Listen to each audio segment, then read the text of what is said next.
আজ হইল কৌশিকী অমাবস্যা। তো কৌশিকী অমাবস্যাতে আমরা ফেনী ডিস্ট্রিক্টে বিশাল একটা প্রচলন হচ্ছে, সেটা হচ্ছে কচুর ঝোল। আর বিশেষ করে এটা আর খুবই ফেভারিট। তো হ্যালো এভরিওয়ান, কেমন আছেন সবাই? আজ হয়েছে অমাবস্যার দিন কচুর ঝোল রান্না করব। তো সকালে ঘুমতুন উঠছি, ঘুমতুন উঠি রান্না করা যাই, রান্না করা যাই দেখি মেলা বাজার করলে চলে এসে বাবুয়ে।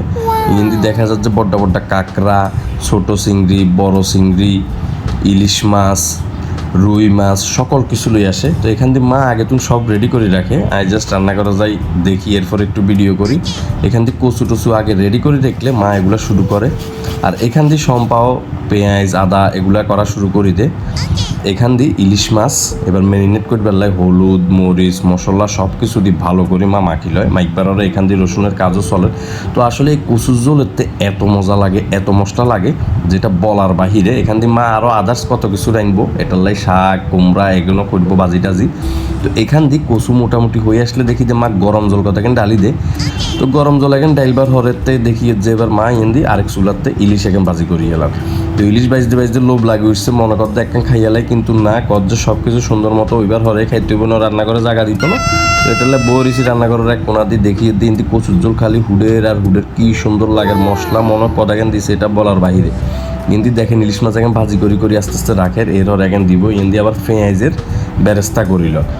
ইন্দি কাঁকড়া এখন শুধু কত বড্ডা লাগছে, সানন ছোটো করি দেওয়া না, এগুলো ছোট্ট হয়ে গেছে।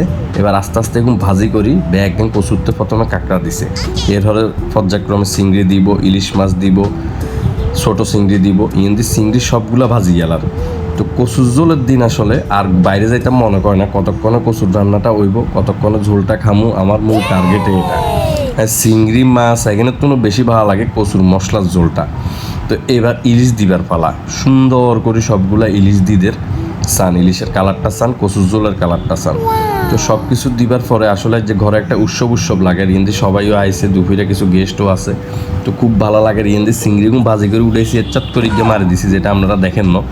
তো ইন্দি এবার মা এবার আস্তে আস্তে এগুলো লাড়ার অনেক বড় একটা কড়াইতে করে। ইন্দি আয় দেখি দে ফ্রিয়ান আর ফুতু ইন্দি দুষ্টামি করে, হেগুনে ট্যান্টেতে ঢুকে দুষ্টামি করে। আর ইন্দির লুতুর হেভি মনে কষ্ট কিনলে হাতে কচুর ঝোল খাইতে এলো এত হরিক্ষা, যার কারণে এত হরলায় করতে হবে। তো যাক ইন্দি আয় আবার চলি আই, চিংড়ি দিব মা ডাক দিছে সেবেল লাই। ইন্দি দেখি যে সুন্দর করে ছোটো চিংড়ি বেগুন দিয়ে দেয়, হিন্দি আরোগ্য মারে দিছে চাইতে চাইতে। এরপরে দেখেন কালারটা দেখেন, জাস্ট ওয়াও হইলেও ভুলেবো, একটুও বেশি। আরও মা রাতের রান্না। ইন্দি মা শাক আরও কুমড়া টুমড়া কিয়া করে, সেখানে লাগার মতলব নাই। তো ইন্দির লুতুইয়া চান হইতে হইতে হাতে ঈশ্বরচন্দ্র বিদ্যাসাগর হয়ে গেছে।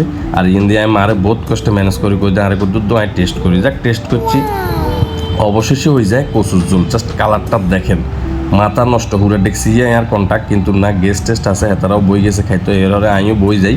তো প্রথমে ইলিশ মাছ দি খাই, এররে কচু, কাঁকড়া, চিংড়ি অত্তরলে আর শুধু ঝোল লাগবো। তো কার কেমন লাগছে সবাই কমেন্ট করে জানাতে পারেন। ধন্যবাদ সবাইকে।